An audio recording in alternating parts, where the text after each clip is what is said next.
When you manage an improvement team, make sure that they've got 2 KPIs.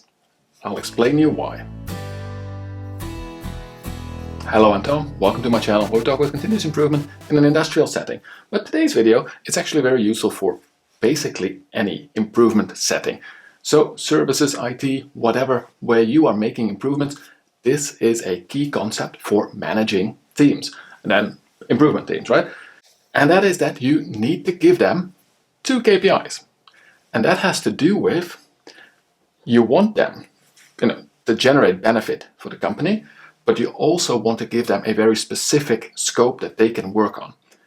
And the two of them, they don't always go up and down in the same pace. So many people would suggest that you only give a team their own little thing that they work on. But I can assure you that most managers will see the flaw in that and say, look, I'm interested in a P&L result in the end. So that's why you give them both. Let's dive into that concept a bit, and also in how you actually pick teams and how you do the early steps in an improvement project where you sort of define what is the scope, what is the target. There'll be a lot of nice lessons in this video. So let's say that we've got a yogurt factory, right? We're filling these yogurt cups with a bit of fruit sauce on it, and then we ran into some trouble, some things that happened. Business was going well, and now we hit a snag. And upper management's role is to look at the overall performance of the business, like a management indicator. And they should have a whole bunch of them, but in the end, quite a lot of the decision making rightfully comes down to, what does it cost, right? How much money are we earning? And in fact, the cost of our products factors into that very strongly, because we sort of assume that sales will put the product into the market for the highest price they can, with the highest volumes they can, regardless of how much it costs us, right? So if we cut cost or increase cost, that should not have too much of an impact on how sales can put it into the market. The market is more of a given because you have competitors. Anyway, the cost per unit, big important thing. And now our company, seen some things happening. We know that we have a couple of big cost components that are in all of those products.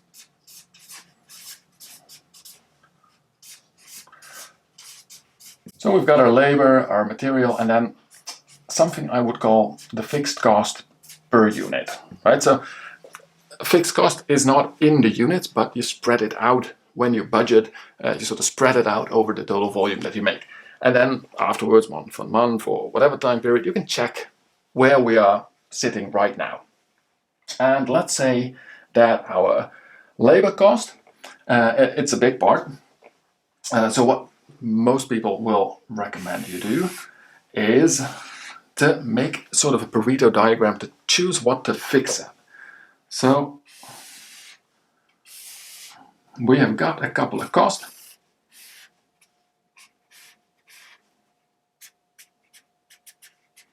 We have that labor, material, and fixed cost. And based on this, I see too many people saying, we have to go and target that labor aspect, right? So it's the highest.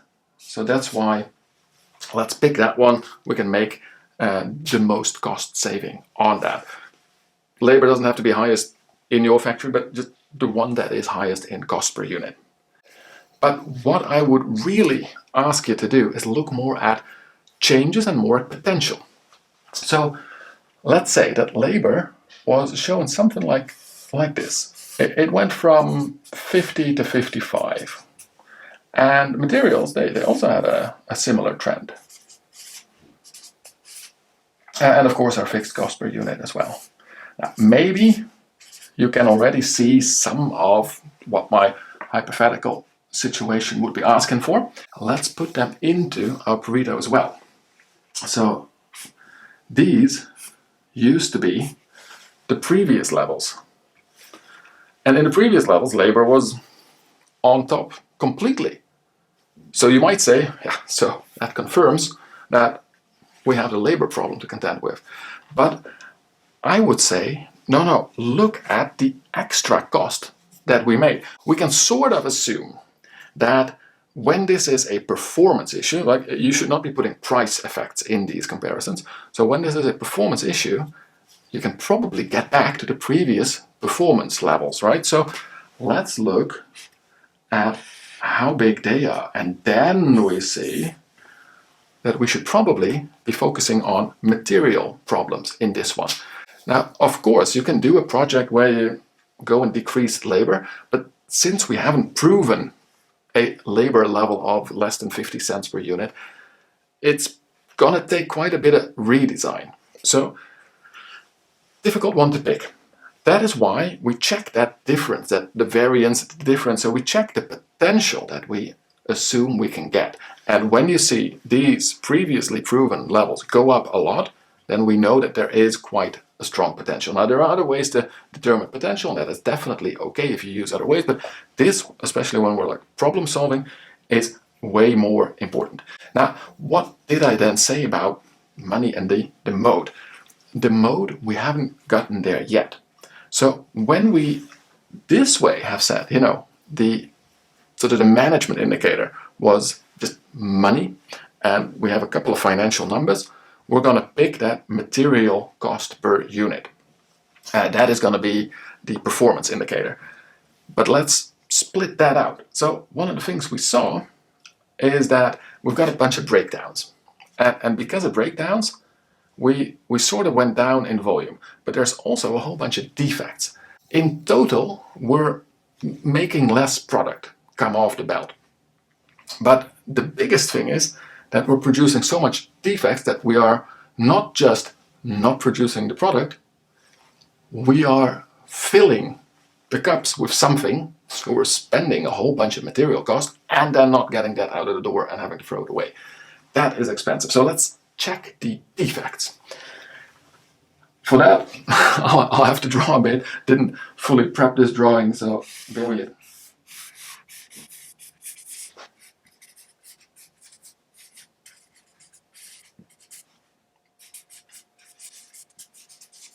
Honestly, those last categories, they are not the most important ones, but it's a Pareto diagram of defects or even defect mode. So we know we've got a defect with, so the filling and the syrup. At least the first four are really syrup-based, the other two are more the yogurt-based in this absolutely theoretical example. So we've got syrup, but we don't have those big fruity parts. That is a huge problem we have. Or another failure mode that we have of something wrong. So there's something wrong with the syrup again. There's not enough syrup. Or there's no syrup and fruit at all. Or it's spilled on the lid. So if you then close it, it doesn't close. Ooh, problem. Or we just overfilled the whole yogurt or underfilled the whole yogurt. You see, those are relatively small problems. We're going to focus on a specific failure mode. And now probably we can already sort of go into most likely causes. If you've got syrup with no fruit and often you don't have enough, probably we've got some clogging problems, right? We don't know where it came from, we don't know how it exists, but this will already tell you quite a bit of the most likely direct physical causes. But it steers the team a lot. Now, what do we want for this team's result? We want to put 2 improvement metrics on their team. We want to say something like, you know what, you are going to fix, well, syrup without fruit, not enough syrup, and no syrup at all are probably the same, but go in and check a bit. And, when they do check, they'll probably come back with something like, we can fix this, so eliminate it totally. We can mostly eliminate that, and we can sort of half eliminate that. Because this is sort of caused by 2 things in the machine. So that is our savings. So that is becoming the KPI for the team based on elimination of specific defects. And we can also call this, instead of the key performance indicator, we often call it the operational performance indicator. So that O here is operational, and that is because this is sort of the metric that your team can really do something about. Now, how does that translate into money?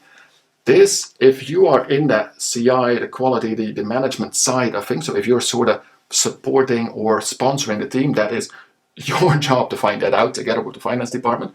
You have to make a calculation and say, okay, so many instances. If we can eliminate all of this, then the material cost would go back to 35 or so, and we wouldn't have to stop the line and throw away so much anymore. So if all of this is successful, then it will be, let's say, 15 plus 3 plus 1. So we're going to go back to minus 18 cents per unit. That is the total, so high level KPI that we're thinking about. So here we have the key management indicator or key performance indicator. It's a bit like the terminology you want to use, but this is your top level and this is your team level. And that is very important because now if that team causes a lot of breakdowns and the OEE of the line just goes down and the labor shoots up and stuff like that, that's not a successful team. But say that they are focusing on that filling area and they indeed manage to get rid of these problems. But somewhere down the line, you've got problems with your stacking robot and it's blocking the output of this machine. Has nothing to do with what your team was doing.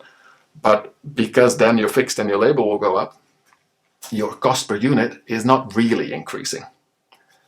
Now those are very important, not wanted, very important situations for your business.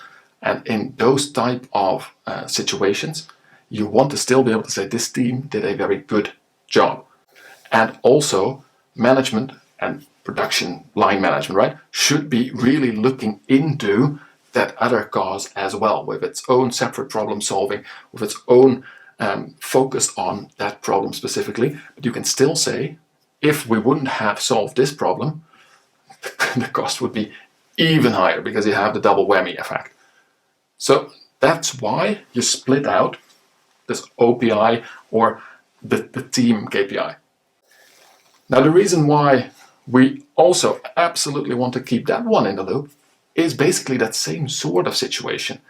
So I've unfortunately already met quite a number of factories and management teams that report that their continuous improvement program is saving them $1 million a year.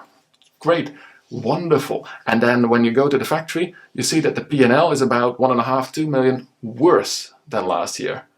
Like what? So what are we saving on then? Right? So that's why you want to keep that double.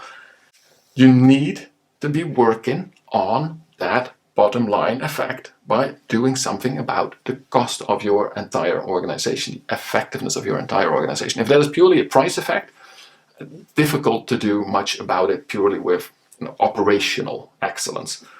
But if you are fixing problem after problem and not preventing next problems from happening, and each time that you report that you fixed a problem, so it's savings, then your factory is going down the hole. So that is why you always keep reporting on these main management indicators, performance indicators, for any of the teams that you run, to make sure that the effect is felt as we calculated, but you also run the operational indicators for the team itself to show what it is that they have contributed.